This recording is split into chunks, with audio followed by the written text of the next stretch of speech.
What's up, everybody, and welcome to ITG Daily, the show that brings you the hottest in gaming news. I'm Drew Boslane. That's the one and the only Scott Savage. Scott, what's going on for Tuesday, right? I thought we lost your audio for a second at the beginning, Wednesday. but that was just my end. I'm quite certain we do still have you. It's been one of those days. You would think it's Monday. Ooh, man, I'm telling you, it's been a hot one already. I tell you, that's for sure. Dude, what's going on today? It's Wednesday. It is not Tuesday. It is Wednesday. That's how it's going for me. Is it already? Yeah, I'm telling you.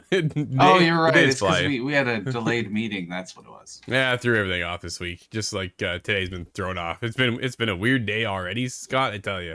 But what isn't weird is that we're finally live. You should join us when we're live over on youtube.com/InsideTheGameOfficial. While you're there, help us out with that subscribe button. Or you can join us when we're also live over on kick.com/InsideTheGame, when we bring you the hottest in gaming news each and every day. But you can't join us live, then you should hit us up later, InsideTheGame.ca and TV streaming networks around the globe. Scott, today's show, Nintendo's next console is in development and going well, but it's not coming this year. Oh, man.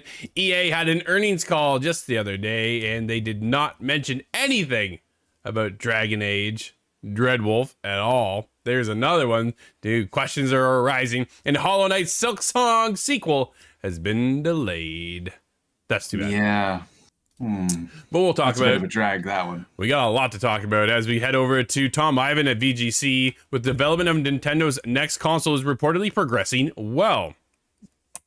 Development of the new Nintendo hardware is reportedly progressing well. That's according to Nikkei Asia source, who the publication claims to is close to the platform holder. Quote, development seems to be progressing well, end quote. They said, quote, but a product launch won't be happening before spring next year at the earliest, Scott. This is... Why, dude? Why are we waiting so long? You think that is? What are your thoughts, Scott? I'm struggling. I'm wondering if they're still coming up with some sort of a niche kind of market idea. What can the Nintendo DNA bring to the new generation? And I think that's a question that was likely asked 4 or 5 years ago. So I'm really wondering what kind of development holdups are coming into now, and what kind of technology is going to be associated with that. Because if it were just a Switch with an extra big CPU, well, I wouldn't expect so much of a delay.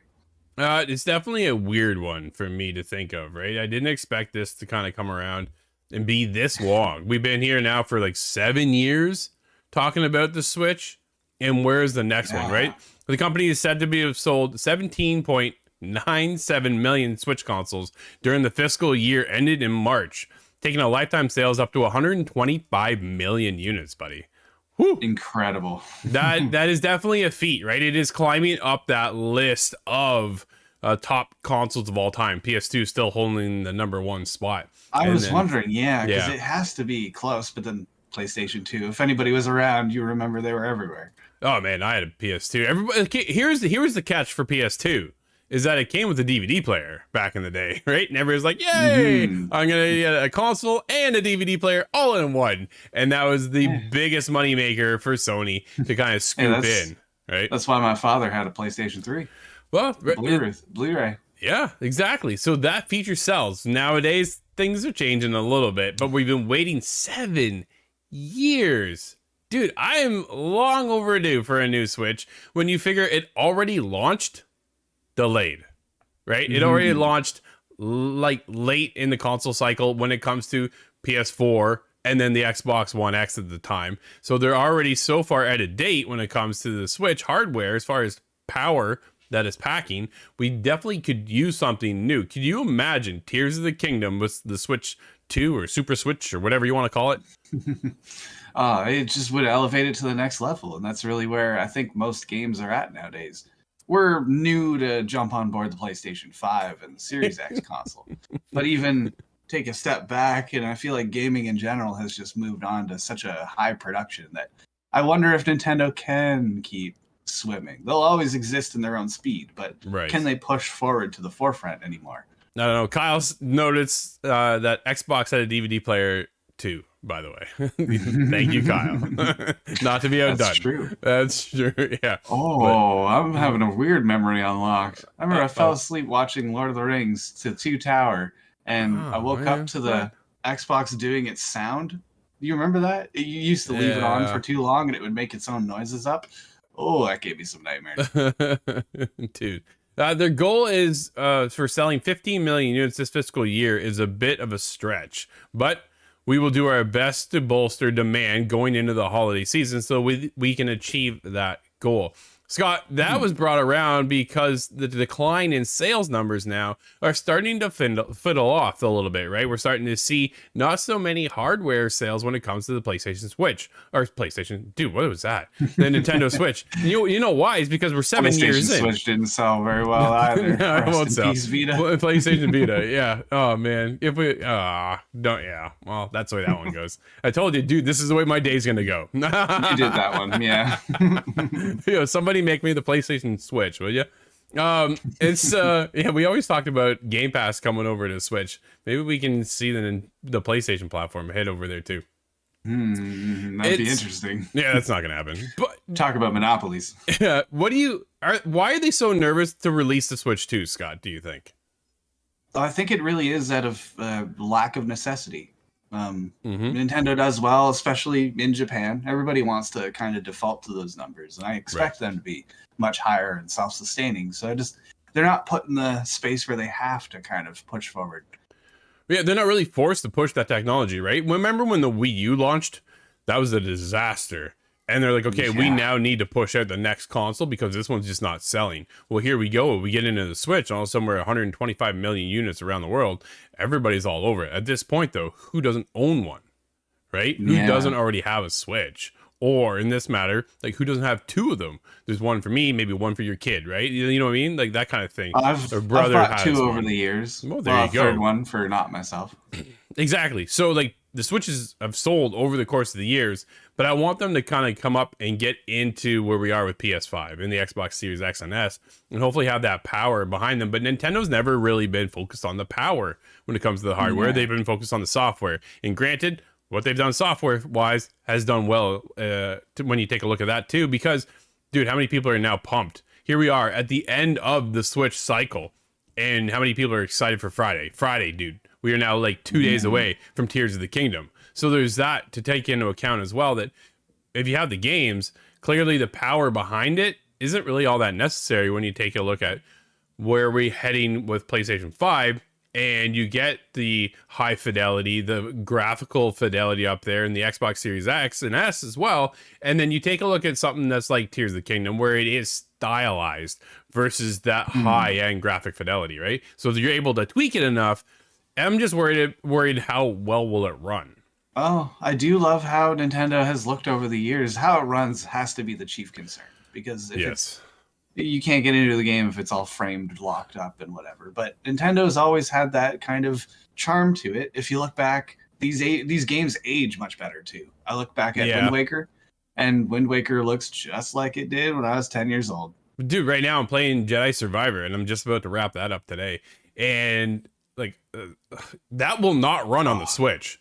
No, it hits right? It hits you with some vistas that would set your Switch on fire. Oh man, what a beautiful game that is. But when you get into where the library could expand for the Switch, you just can't do that due to certain games only being available on the current gen consoles, because you just won't be able to run it there.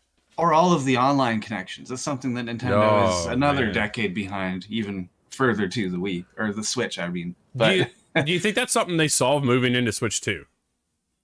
I think they're going to have to. I think they're going to have not just the UI and the suite and the friends list, but for the game functionality. We're not going to be playing any MMOs on a Nintendo. Well, granted, we don't do that often on a console anyways, but there's a lot of things that it's going to be held back by. You know, Call of Duty. How is Call of Duty going to run for the next 10 years on the Nintendo Switch? Yeah, through the cloud. And that's the other side of it too. The Switch 2, are they going to be implementing the cloud service in a different light, hopefully at a better rate, that we're not looking at frame drops and concerns like that? Because the Switch right now can't handle the cloud. Like it just can't, right? I'm thinking that's the technology that's holding this generation up. I think they're going to want to make a big leap, a big bound, and that's kind of how Nintendo works. Yep. So I think they're going to have to come up with the technology for stable cloud, and then they're going to have to figure out a controller to throw us all off. Well, that's it means like facing the other way or something. You're doing this? Oh, that's an awful idea. I love it. You never know with Nintendo. We'll see what their next gen console looks like, but I'm definitely excited. We're overdue. Yeah. Yeah. We're definitely overdue though for Nintendo to step up into that next generation of whatever the Switch is going to be. But I think it's been all hands on deck right now for Tears of the Kingdom. It's this Friday. It's going to blow the world away by the looks of things, right? Everybody's all looking forward to getting their hands on it on Friday. At least most people. I saw a couple people on Twitter going, who's am I the only one not playing Tears of the Kingdom this Friday? And I said, yes, you are, Court. It's that meme of Homer in the flaming bar. He's the only one with doing something else.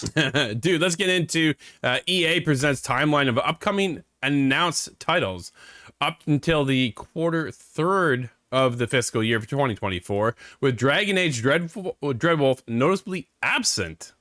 David Carousel over at PSU. EA has presented a timeline of titles the publisher has upcoming, all of which that have been announced, and that they're very noticeable absent of Dragon Age Dreadwolf. That's dude, how long do you think Dreadwolf's been in production now? It's been forever, right? Oh, that's what has me scratching my head, is thinking, well, hasn't this been 3-4 years? Yeah. It was announced years ago. It's already in production before that. So what's taken so long that they're not quite ready yet? But I think over at BioWare, there's been a lot of shuffling going on as well. So there is that to take account for, right? But in a slideshow presentation showing the publishing's earnings for Q4 of its 2023 fiscal year, EA included a list and a diagram of the future titles to come all the way through to Q3 of its 2024 fiscal year.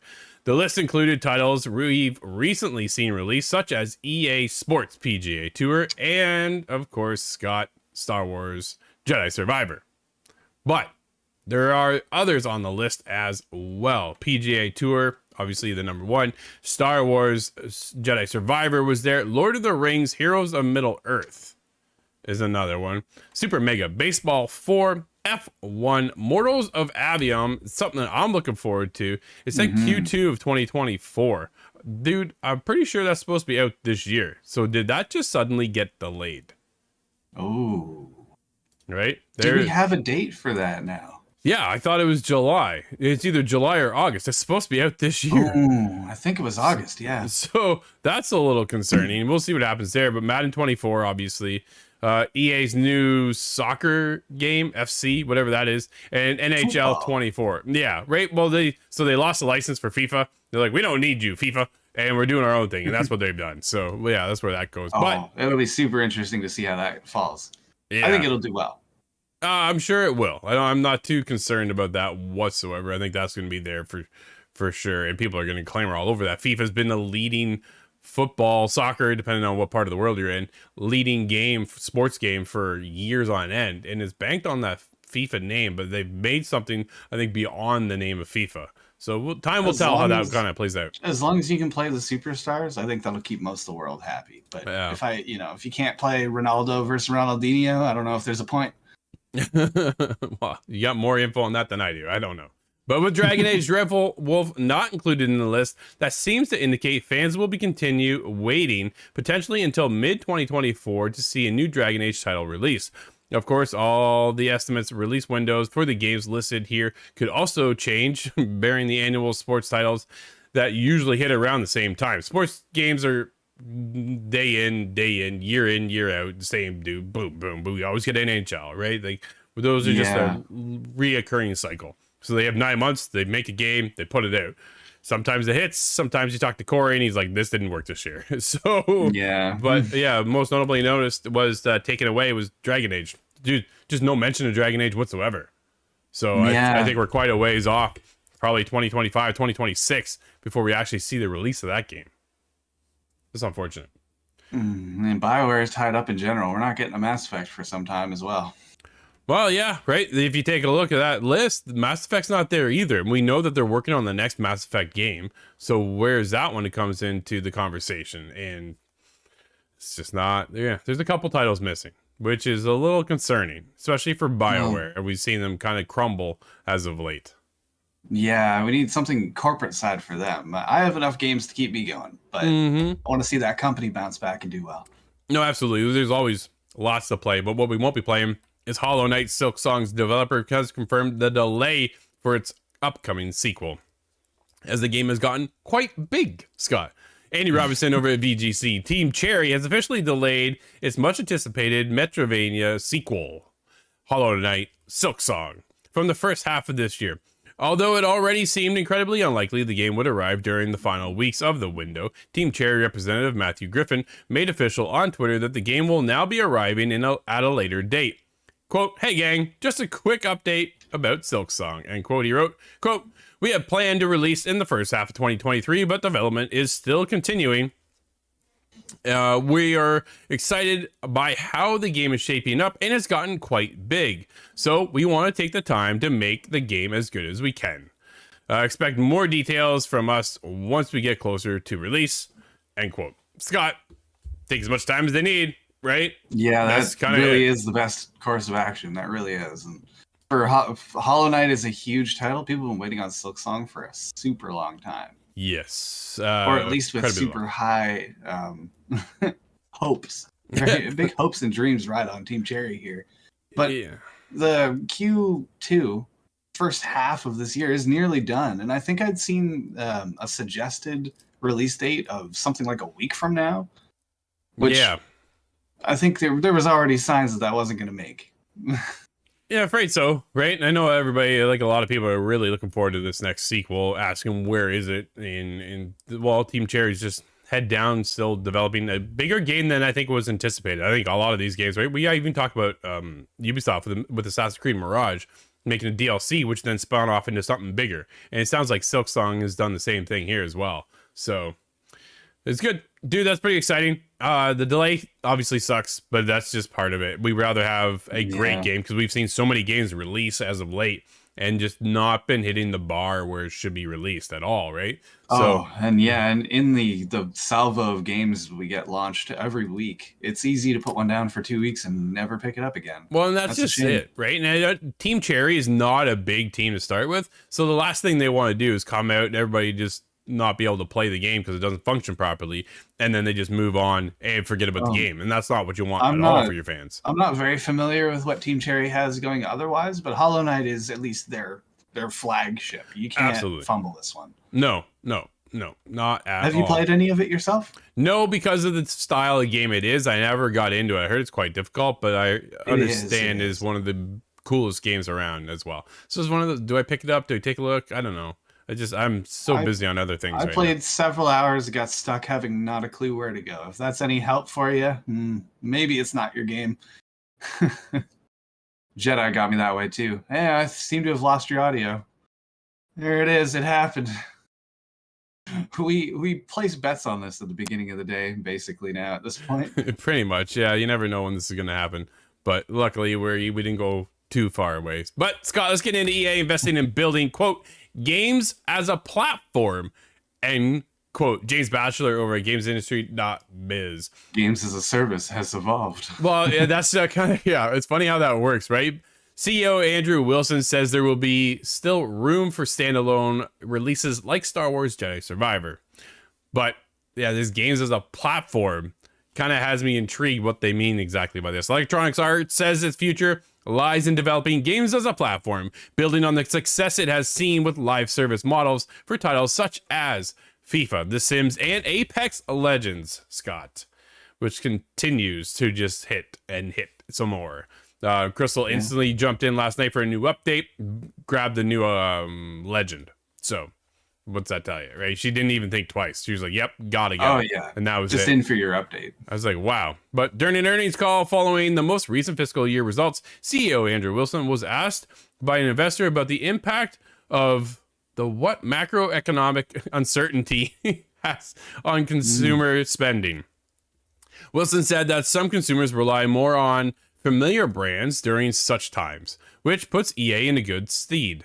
But that this current phase will pass and there will be opportunities to focus on new IP. Quote, but we don't want to think that will outweigh is this movement to these. Dude, this is a weird way of saying this, but we don't think that will outweigh is this movement. Dude, I'm just reading what I see in front of me, to these broader social ecosystems that are games as platforms, end quote. He said, according to the transcript, somebody's transcripted whatever he's done here, and this doesn't line up, Scott. I'm calling it. I think it's missing. It's missing commas or something. Quote: what we are seeing is the evolution of the definition of a game. End quote. He continued, quote, as we think about building EA Sports FC for the future, The Sims, Battlefield, Apex, Skate, and other properties in our portfolio, we really think about that in the context of building games as a platform, or content as the platform to drive these long-term businesses across our pillars of play, watch, create, and connect. Scott, what are your thoughts? Well, the words of EA in the past echoes it. I thought we were all done with single-player games. I thought we were all on board with the service games, and it feels like they're a little bit behind. A couple of years ago, if they were saying this, rethink the definition of a game, it makes me think of NFTs and that whole thing that kind of came and went, and absolutely, to my happiness, did not infect the gaming community. Yeah, so far so good. Even though Square Enix is pushing still, they're one of the only few developers that I've seen around still pushing the NFT side. But EA, I thought, might have followed, and luckily we haven't seen that happen yet. Quote, we think this will be the longer lasting than the present kind of macroeconomic climate. And certainly that's where we're investing meaningful parts of our time, money, and resources over the coming years, end quote. Wilson added that he does not take away from the opportunity to launch more standalone titles like Star Wars Jedi Survivor. And so he shouldn't, because I think it crushed. Yeah. Right? It is absolutely nailing it where we need to see this, Scott. So very excited to see this. But the term platform instead of a live service experience, I found rather intriguing, right? Because he's thinking more instead of just the Destiny, I think has done it really well. We talk about live service games here all the time on the show, and the fact that some just aren't lined up for the future to keep it withstanding. But when we get into something like Destiny, what platform means maybe is it just something it can update to Siege 2, just as an example. Well, yeah, right. Like we get into Siege all the time, and then we're in a new, what are we, season 8, year 8, season 2, I think is about to drop. Like it's hard to keep Impressive number, right? Yeah, it is. But they keep that game service going, and so does the Division. We're now into their next season, which wasn't anticipated to happen whatsoever. We kind of thought they'd just move on. But when it comes to calling it a platform, I think they just want to keep the game. I think it's just a different word for service, live service games, right? Like Apex is a live service experience. Star Wars, obviously not. But yo, give me some DLC because I'm down for that. Let's go.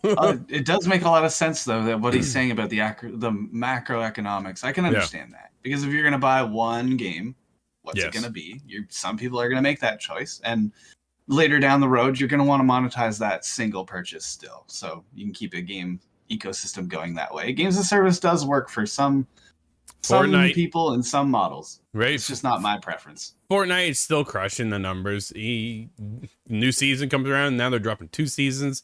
My kids were updating me the other day. I'm like, what? Yeah, Star Wars has a season now, season pass. Oh man, I was just like, what's going on here? But yeah, double dipping. That's exactly what they're doing, right? And when it comes to EA and what they're going to do with their new EA FC, I think there's an opportunity to kind of keep that going. I often question, what is MLB The Show just going to turn into a live service experience? Why don't we have that? Because we're just getting new roster updates, but yet year in, year out, they bust their hump over there at San Diego to make sure that they can pump out a new game.